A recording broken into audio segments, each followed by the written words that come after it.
Hello friends, welcome to my channel learning ladder rise and shine. और आज मैं फिर आ गई हूँ आपके साथ उन क्वेश्चंस को सॉल्व करने जो सीटेट फरवरी 2023 के एग्जाम में आए थे, मैथ्स के questions. So let's start with the questions. पहला क्वेश्चन है, which of the following is at third place when the following numbers are arranged in ascending order? Means you have to arrange these numbers into an ascending order. So let's write the numbers first. The numbers are, let's write it, 8.08, then 8.80, then 8.008 and then 0.88। सबको हम equal कर लेते हैं 3 decimal number तक। अब हम देखते हैं कि सबसे छोटा कौन सा नंबर है। सबसे छोटा नंबर है दिस वन। देन उसके बाद ये आएगा 2 पे, देन ये 3 पे and then this one is at 4। So सबसे जो थर्ड नंबर है वो कौन सा है? 8.08। तो 8.08 दैट इज ऑप्शन नंबर 1। ये आपका करेक्ट आंसर हो जाएगा। Okay, now come to the next question. So next question है, the value of 16.5 multiplied by 3 minus 35 divided by 5 minus 3 into 13.5 इज। सो ये it is a question of a BODMAS। तो सबसे पहले हम नंबर्स लिख लेते हैं, डिजिट्स लिख लेते हैं। क्या है? 16.5 multiplied by 3 minus 35 divided by 5 minus 3 into 13.5। ठीक है, अब सबसे पहले BODMAS में है, सबसे पहले डिवीजन करेंगे तो इस नंबर को डिवाइड कर लेंगे। ये डिवाइड करके आ जाएगा, ये इसको डिवाइड कर रहे हैं और साथ साथ इसको मल्टीप्लाई कर दे, क्योंकि डिवीजन एंड मल्टीप्लिकेशन पहले डिवीजन होता है फिर मल्टीप्लिकेशन होता है। तो सबसे पहले इसको मल्टीप्लाई कर ले, जल्दी से हो जाएगा। 5 3 15, 6 3 18 19 और 3 1 3 49.5 माइनस ये डिवाइड करके आ जाएगा 7 माइनस, और ये इधर मल्टीप्लाई करके क्या आ जाएगा? 5 3 15, 3 3 9 10 एंड 3 1 3 4। ठीक है, अब हम सिंपल इसको मल्टीप्लाई कर लेते हैं। 49.5 माइनस 40.5 हो जाएगा 9 और माइनस 7, ये कितना हो जाएगा? 2। सो ये पूरा सॉल्व करने पे आंसर आ जाएगा 2। That is option number 1। Next question देख लेते हैं। नेक्स्ट क्वेश्चन क्या कह रहा है? 2/5 प्लस 3/4 इज इक्वल टू। ये क्या है? ये फ्रैक्शन का क्वेश्चन है। फ्रैक्शन हम पहले लिख लेते हैं, 2/5 प्लस 3/4। एलसीएम क्या आ जाएगा इसका? 20 आ जाएगा। और ऊपर क्या हो जाएगा? 4 2 8 प्लस 5 3 15। ये कितना आ जाएगा? 23/20। मिक्स फ्रैक्शन में कितना हो जाएगा? 21 20 और 3/20। तो अब देख लेते हैं कौन सा ऑप्शन दिया है, ये दिया है या ये दिया है। तो लेट्स चेक। 6/5 22/20 1 3, ये 1 3/20 दिया हुआ है, तो थर्ड आंसर करेक्ट हो जाएगा। राइट, अगला क्वेश्चन क्या है? The difference between the place value of 5 in 259031 and the face value of 3 in 37089। तो यहाँ पे ध्यान देने वाली बात है कि अक्सर क्वेश्चंस में प्लेस वैल्यूज के ही डिफरेंस निकालने को पूछा जाता है, बट इस क्वेश्चन में आपको जो है प्लेस वैल्यू और फेस वैल्यू का डिफरेंस निकालना है। प्लेस वैल्यू ऑफ 5 in 259301, ये किस प्लेस पे है? ये है 1s 10s 100 1000 10,000 10,000 प्लेस पे है। तो पहले हम ये लिख लेते हैं 5 50 एंड 50,000 लिख लिया। एंड फेस वैल्यू मतलब इसको हम यूनिट्स प्लेस या प्लेस नहीं देखते, इसकी बस वैल्यू देखते हैं। तो फेस वैल्यू है इसकी 3, माइनस कर लेंगे तो कितना हो जाएगा? 49,997। ठीक है, तो ये देख लो, ये है ऑप्शन नंबर 2, ये करेक्ट आंसर हो जाएगा। अब नेक्स्ट क्वेश्चन देख लेते हैं। नेक्स्ट क्वेश्चन है, 1/5 of the trees in a garden are mango trees, half of the trees are ashoka trees, and the remaining are neem trees. If the number of neem trees is 12, how many mango trees are there in the garden? तो हमें निकालनी है mango tree की संख्या, जिसमें हमें क्या क्या दिया हुआ है। सबसे पहले क्या दिया हुआ है, सबसे पहले हम मान लेते हैं कि there are x number of trees in the garden। तो उसमें से 1/5 ऑफ x जो है क्या है? मैंगो ट्रीज है, और हाफ ऑफ एक्स जो है वो अशोका ट्रीज के हैं और the remaining trees are neem trees और उनकी संख्या कितनी है 12।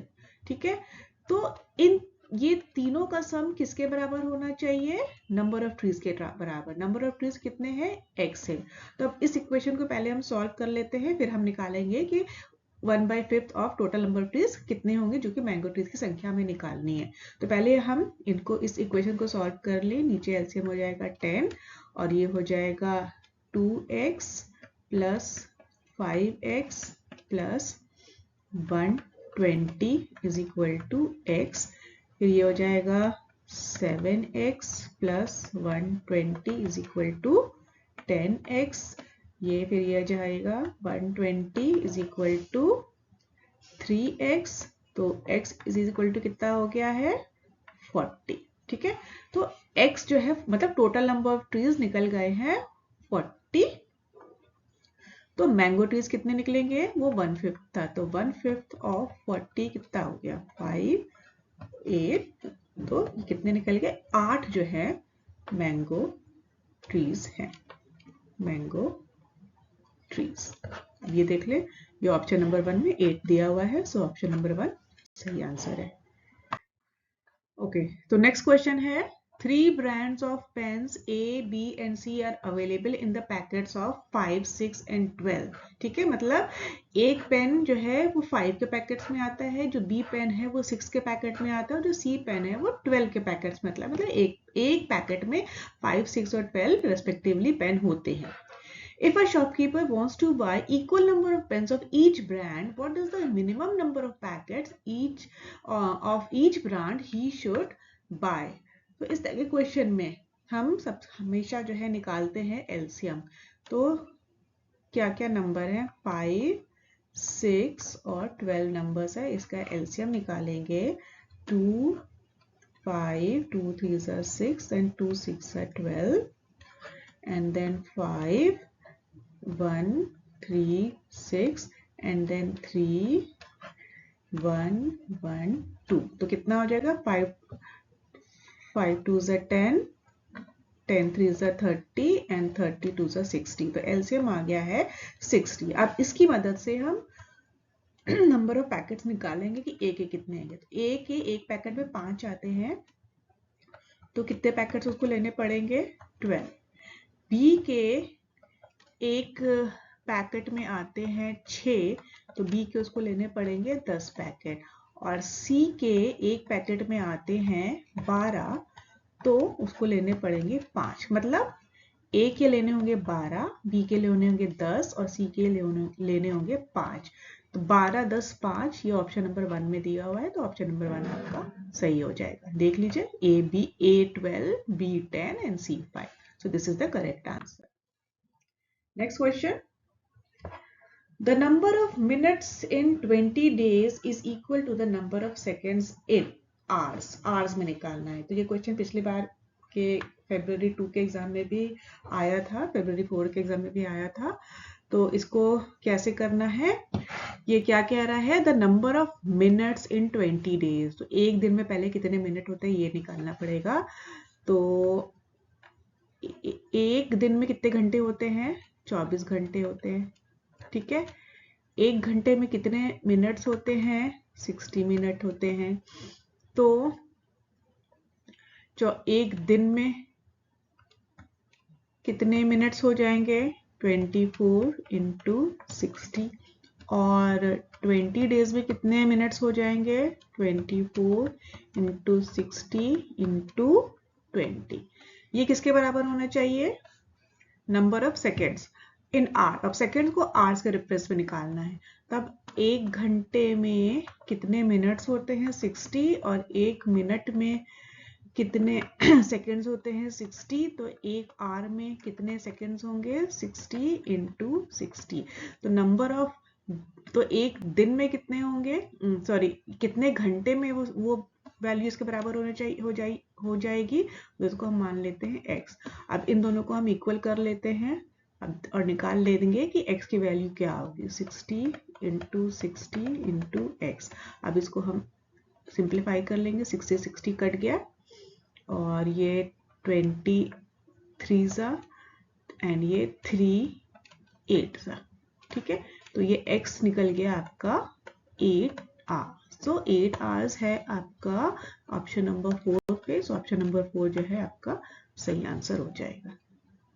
Clear? Now next question.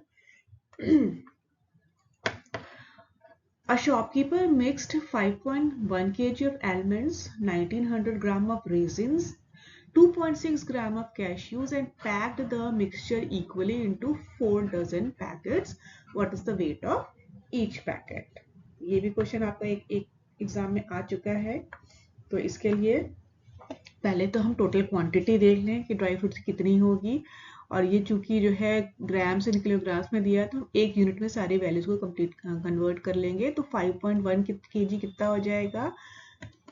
5100 grams of almonds है, 1900 ग्राम्स ऑफ रेजिन्स है, और 2.6 kg मतलब 2600 ग्राम्स ऑफ कैशूज है। अब इसको हम ऐड कर लेंगे।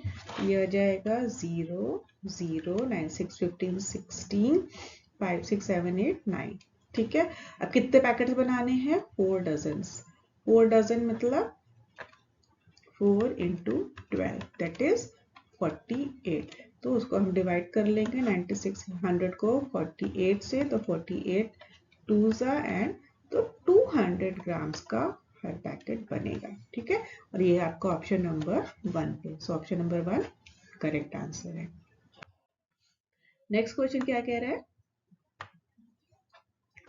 A bucket of 16-liter capacity is filled to the brim with milk. Milk from the bucket is to be transferred into smaller vessels. A mug filled to capacity has to be dipped 40 times to completely transfer the milk from the bucket into the vessel. What is the capacity of the mug? Simple division question है। इसमें क्या लिखा हुआ है? Total capacity कितनी है milk की? 16 litres या फिर 16,000 मिलीलीटर्स, और इसको 40 बार एक मग से निकाला गया, तो उस मग की कैपेसिटी कितनी होगी? डिवाइड कर लेंगे सिंपल 4। तो उस मग की कैपेसिटी थी 400 मिलीलीटर। ये है आपका ऑप्शन नंबर 2 में। तो ये ऑप्शन नंबर 2 सही आंसर है। ओके, नेक्स्ट क्वेश्चन क्या कह रहा है? A 120 centimeter long wire is bent to form an equilateral triangle. What is the length of the side of this equilateral triangle? So बहुत ही सिंपल क्वेश्चन है। Wire की length दी हुई है 120 सेंटीमीटर लॉन्ग। एक इक्विलेटरल ट्रायंगल के तीनों sides बराबर होते हैं, तो हर साइड कितने सेंटीमीटर की हो जाएगी? 120 divided by 3 that is 40 centimetre का हर साइड हो जाएगा। Option number 2। नेक्स्ट क्वेश्चन है which one of the following statement is true? कौन सा स्टेटमेंट ट्रू हो सकता है? All squares are rectangles. हाँ, ये सही है। ऑल स्क्वायर, रेक्टेंगल क्या होता है? Rectangle is a enclosed figure which has 4 sides and they are at all the 4 sides are at the angle of 890 degree, ठीक है। तो ये स्टेटमेंट सही होगा। नेक्स्ट स्टेटमेंट क्या कह रहा है? A parallelogram is a square. नहीं, पैरेललोग्राम स्क्वायर नहीं होता। स्क्वायर में 90 डिग्री का एंगल बनता है, पैरेललोग्राम में जरूरी नहीं है कि 90 डिग्री का एंगल बने। ऑल रेक्टेंगल्स आर स्क्वायर्स, ये भी जरूरी नहीं है कि रेक्टेंगल्स के जो है सारे साइड्स जो है बराबर, दो साइड्स इक्वल होती हैं, दो साइड्स इक्वल नहीं होती ही भी हो सकती हैं, तो ये भी सही नहीं है। ऑल रोम्बसेस आर स्क्वायर, ये भी गलत है। So clearly option number 1 is the correct answer. All squares are rectangles. Next question है number of degrees in 3 and 1/3 right angle is. ये इस तरह के क्वेश्चन भी हर एग्जाम में एक ना एक आता है, और अब तक आपको इसको सॉल्व करने का तरीका भी याद हो जाना चाहिए। 3 1/3 right angle, 3 1/3 right angle, 3 into 90 plus 1/3 into 90, ये कितना हो जाएगा? 270 plus 30, तो ये कितना हो जाए 300। तो 300 आपका ऑप्शन नंबर 1 पे, ऑप्शन नंबर 1 सीधे सीधे करेक्ट मार्क कर दीजिए। सो अगला क्वेश्चन क्या कह रहा है, identify the missing entry in the following pattern.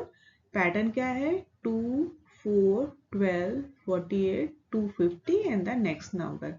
सो पहले तो हम पैटर्न स्टडी कर लेते हैं कि पैटर्न क्या कह रहा है। पैटर्न देखो क्या कह रहा है, 2, 4, 12, 48, 240 एंड द नेक्स्ट नंबर। 2 से 4 कैसे बनता है, मल्टीप्लाइड बाय 2। 4 से 12 कैसे बना है, मल्टीप्लाइड बाय 3। 12 से 48 कैसे बना है, मल्टीप्लाइड बाय 4। एट 48 से 240 कैसे बना है, मल्टीप्लाइड बाय 5। तो 240 से नेक्स्ट नंबर कैसे बनेगा, मल्टीप्लाइड बाय 6। तो 24 को 6 से मल्टीप्लाई करते हैं तो आता है 1440। सो नेक्स्ट नंबर हो जाएगा 1440। ये आपका ऑप्शन नंबर 3 पे। Next question, weekly earnings in rupees of 18 workers are given below। ये उनकी earnings है। weekly earnings of how many workers are between 3500 and 3750। तो इसमें सिंपली जो है आपको इस रेंज के बीच में दी हुई वैल्यूज को काउंट करना है। रेंज है आपकी 3500 से लेके 3750। ये सिंपली काउंट कर लो। इसमें इस नंबर को और इस नंबर को हम काउंट नहीं करेंगे, इसके बीच में जो भी नंबर्स आएंगे उसको हम काउंट करेंगे। So let's count. ये हो जाएगा, ये नहीं होगा, ये होगा, फिर ये भी नहीं होगा, ये भी होगा, ये नहीं होगा, 360 ये भी होगा, ये नहीं होगा, ये होगा, ये नहीं हो, ये भी हो नहीं, ये भी नहीं होगा, फिर ये होगा एंड ये नहीं होगा, ये भी नहीं होगा, ये भी नहीं होगा, ये भी नहीं होगा, ये भी नहीं, ये होगा 3580 होगा, ये नहीं होगा और 3520 होगा। ठीक है, तब काउंट कर लो कितने आए, 1 2 3 4 5 6 7 8। तो 8 लोगों की जो है अर्निंग्स जो है गिवन रेंज के बीच में दैट इज 3500 से 3750 तक। Next question, on a particular day the sales in rupees of different items of a baker's shop are given below। biscuit, cakes and pastries, bread, dhokla 1800, 8000, 2600, 900। which of the following is not correct। अब इसमें हमें सारे options को check करना पड़ेगा कि कौन सा ऑप्शन सही है, कौन सा ऑप्शन गलत है, और इसमें इनकरेक्ट ऑप्शन पे को मार्क करना है। तो पहला ऑप्शन क्या कह रहा है, the sale of dhokla is 1/4 of the biscuit. ढोकला कहाँ लिखा है, 9000 है, और बिस्किट के कितने सेल हुई है, बिस्किट की हुई है 1800। ये डबल हुई है, हाँ डबल हुई है, तो ये ऑप्शन सही है। The sale of bread is 100 less than the total sale of biscuit and dhokla. Bread की कितनी सेल हुई है, 2600, और bread biscuit and dhokla, biscuit की हुई है 1800 और ढोकला की हुई है 900। हाँ, तो 2700, तो 100 का डिफरेंस आ रहा है, मतलब ये भी सही है। The sales of cakes and pastries is 5400 more than that of bread. Cakes and pastries की कितनी हुई है, 8000 हुई है, और ब्रेड की कितनी सेल हुई है, 2600। तो कितना डिफरेंस आ रहा है, 5400 का डिफरेंस आ रहा है, तो मतलब ये ऑप्शन भी सही है। तो चौथा ऑप्शन ही सही होगा, मतलब इनकरेक्ट होगा। तो वो क्या कह रहा है, total sales of biscuits and breads is half of the sales of cakes and pastries. तो बिस्किट्स एंड ब्रेड्स, बिस्किट्स की है 1800, बिस्किट की है बिस्किट की है 1800 और बिस्किट्स की 1800 है, एंड ब्रेड की है आपकी 2600। ठीक है, वो क्या है, केक्स एंड पेस्ट्रीज की हाफ है। केक्स एंड पेस्ट्रीज कितना हो रहा है 8,000 और ये कितना हो रहा है 6 एंड 14 4, तो ये हाफ नहीं है, ये हाफ से थोड़ी सी ज्यादा है। सो ये ऑप्शन नंबर 4 ही आपका करेक्ट आंसर प्रूव भी हो गया है। सो ये सारे क्वेश्चंस थे, बहुत जल्दी हमने सॉल्व कर लिए हैं। तो ये सारे क्वेश्चंस थे जो February 2 2023 के सीटेट के एग्जाम में आए थे मैथ्स के। So thank you for watching my channel and do like, subscribe, share and comment on my channel. Thank you.